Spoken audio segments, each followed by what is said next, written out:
Dicho esto, vamos a conversar en primer lugar con quien fue abogado de Pedro Castillo, el doctor Benji Espinosa, que ya está en 8º mandamiento. Adelante, por favor.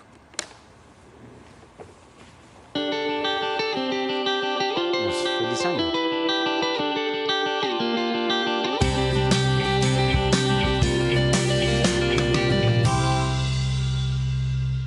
¿Cómo le va, doctor Espinosa? Bienvenido. Bien, muchas gracias, Jaime, por la invitación. ¿Qué reacción tuvo o qué opina usted después de enterarnos la revelación de la Fiscalía, que finalmente se devela el misterio, que lo hemos conversado muchas veces aquí usted y yo, de que fue Torres, o fueron Torres, Castillo y Chávez, en ese orden según la Fiscalía, quienes escribieron el mensaje del golpe?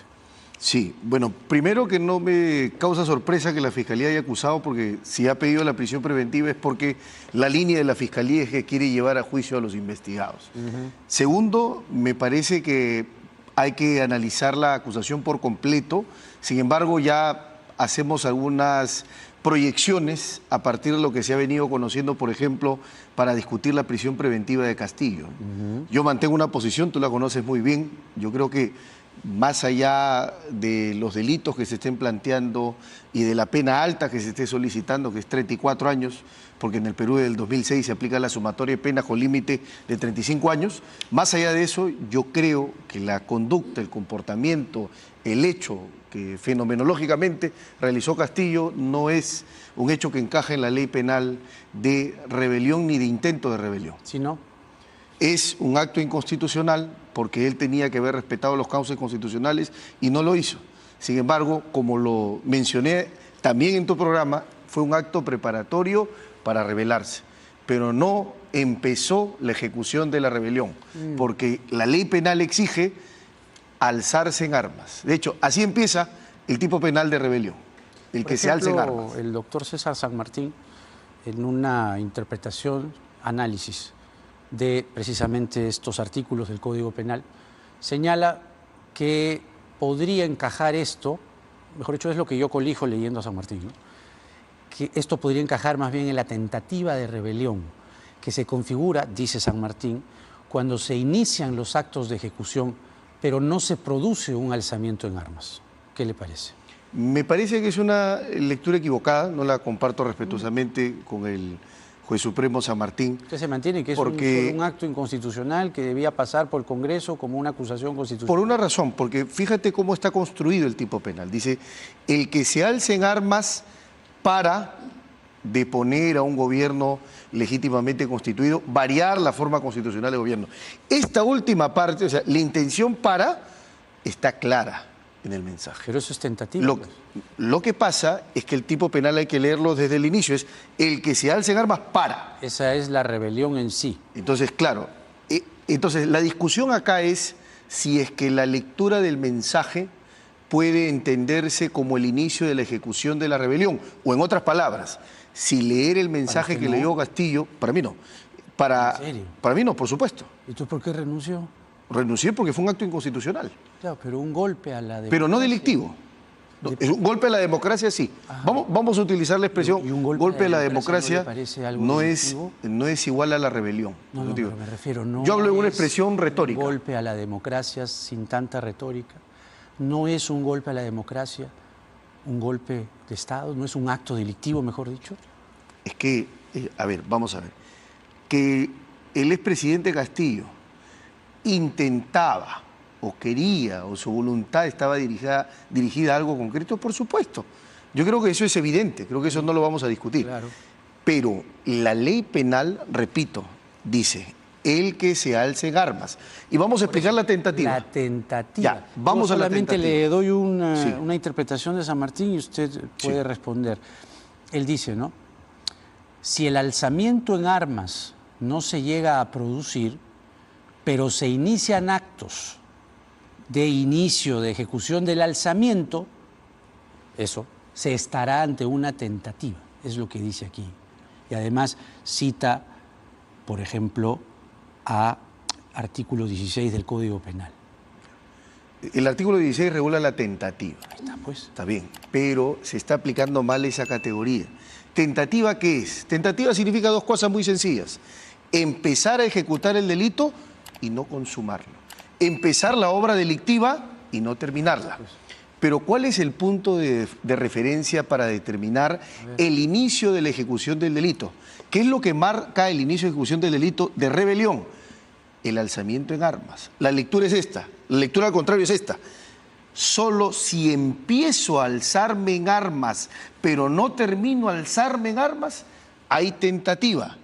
Lo que hubo fue un acto preparatorio dirigido a alzarte en armas, Pero que son cosas distintas. ¿Por qué usted no considera, porque ahí es un tema de interpretación, usted no considera que no necesariamente levantándome en armas, sino queriendo llegar a ese extremo de las cosas, yo actué en tentativa, porque tenía, primero, todo el poder, jefe del Comando Conjunto de las Fuerzas Armadas y de la Policía Nacional, con disposición y mando para levantarme con todas las armas del Perú, todo el armamento que existe en el Estado peruano, en las Fuerzas Armadas y en la Policía Nacional. ¿Eso no le parece un argumento, por ejemplo? Me parece un argumento para poder trabajar el acto preparatorio, pero no la tentativa. Ajá. Porque, insisto, con todo el mando que tenía, con todo el poder que estaba reunido en las manos de del las Fuerzas presidente, Armadas, conforme a la Constitución, por supuesto, así es. ni un soldado y ni un policía lo obedeció, le hizo caso, siguió el proyecto criminal para el golpe de Estado. Pero a través del exministro Huerta, siempre según la acusación fiscal, pide que la fiscal de la Nación sea detenida y que el Congreso sea rodeado de policías, armas, para que no entre ningún congresista. Usted leyó eso, ¿no?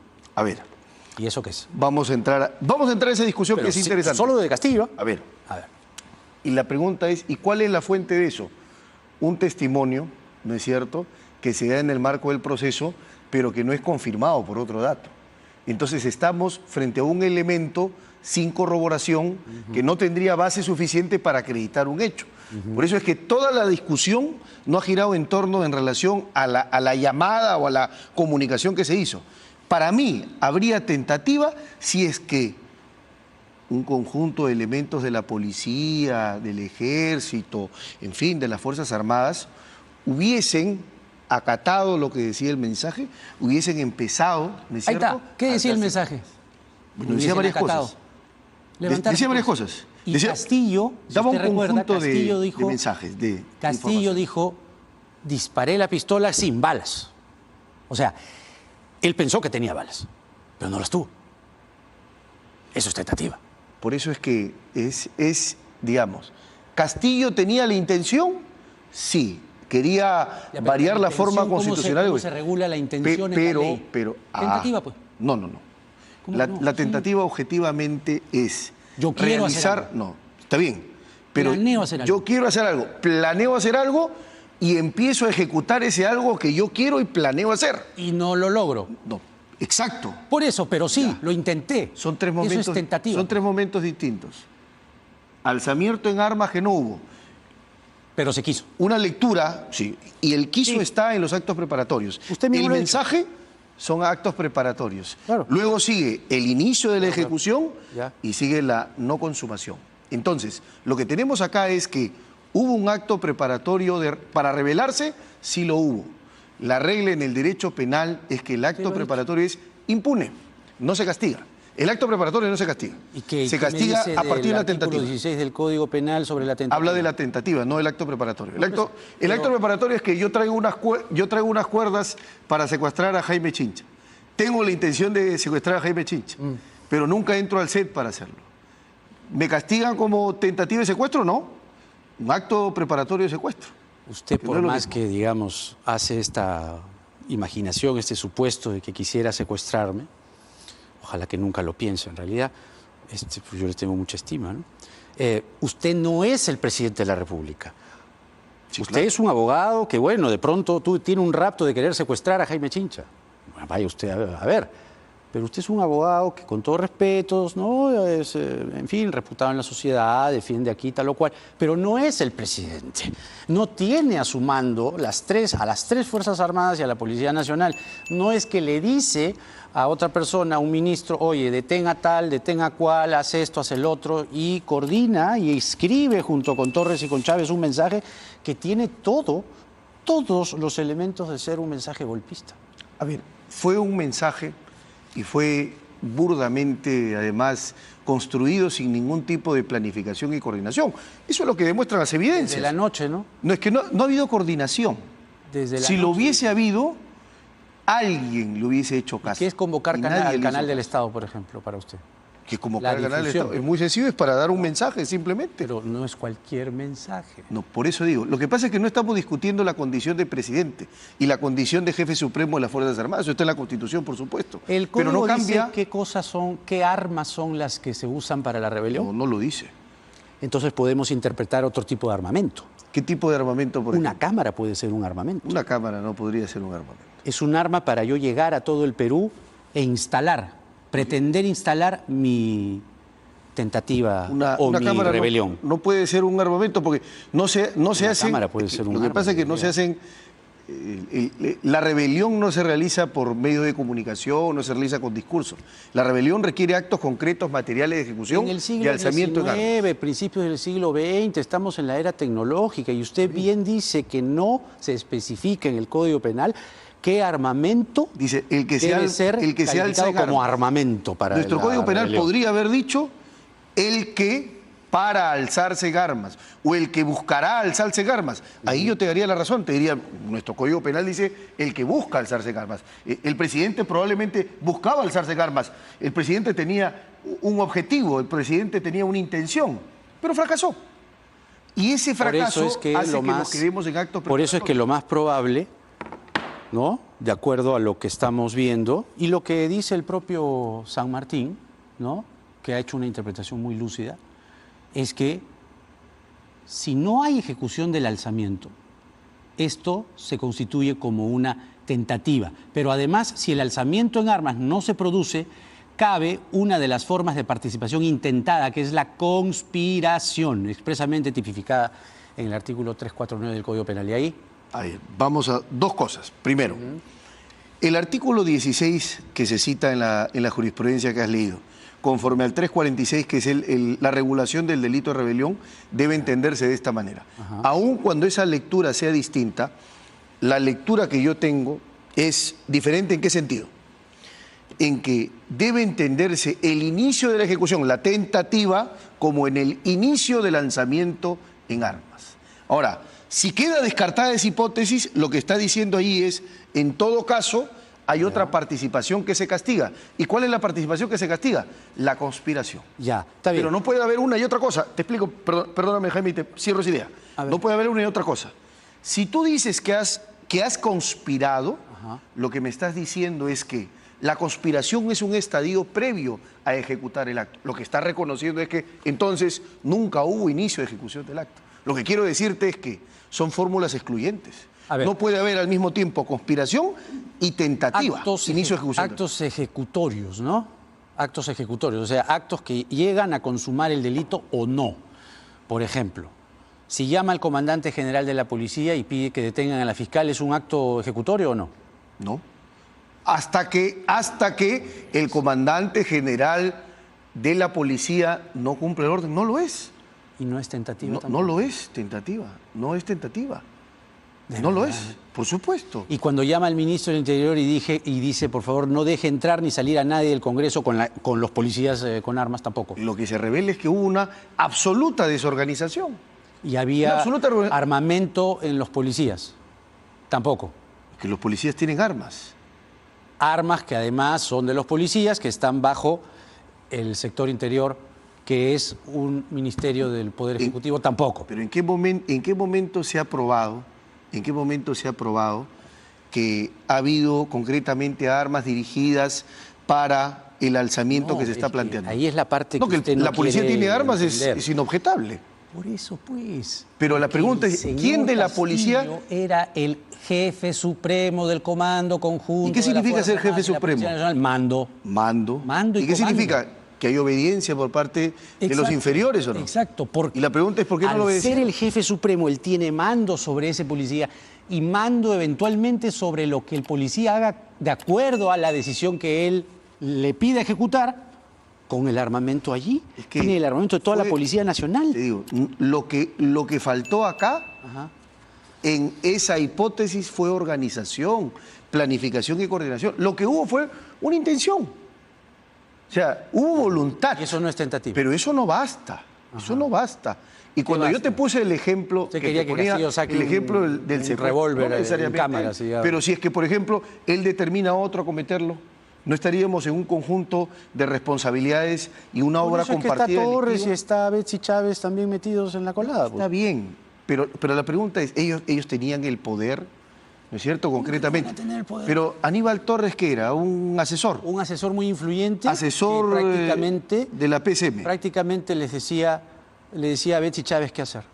Pero no está el ministro de Defensa, por ejemplo, que es el que tiene el vínculo directo con las Fuerzas Armadas. El mensaje se escribió en Palacio, en la oficina de la primera dama, tampoco. Pero no, estamos discutiendo qué funcionario estaría vinculado concretamente. ¿Estaría PCM o estaría Ministerio de Defensa? Porque si estamos el hablando... Poder Ejecutivo en su por eso, conjunto. no, pero estamos Después hablando llaman a los concretamente. ministros. Está bien.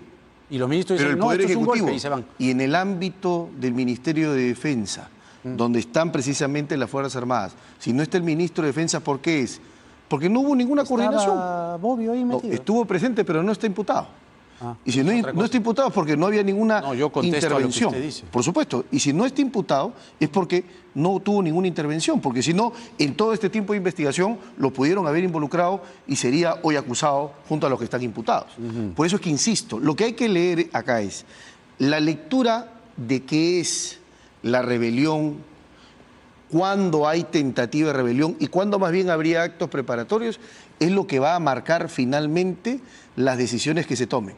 Ahora, si tú me pides mi pronóstico, yo creo que dado lo que ha dicho ya antes el juez de investigación preparatoria del caso, lo va a pasar a juicio. Y dado que la sala penal permanente ya tiene esta interpretación, yo creo que la suerte de Castillo está echada. Ojo, no porque crea que mi argumento de que no hay delito acá, ¿no es cierto?, no sea consistente, sino porque las decisiones judiciales ya marcan un sentido y uno como abogado defensor dice, bueno, por ahí no va. Ahora, ¿qué tendría que hacer la defensa de Castillo? Es un tema interesante.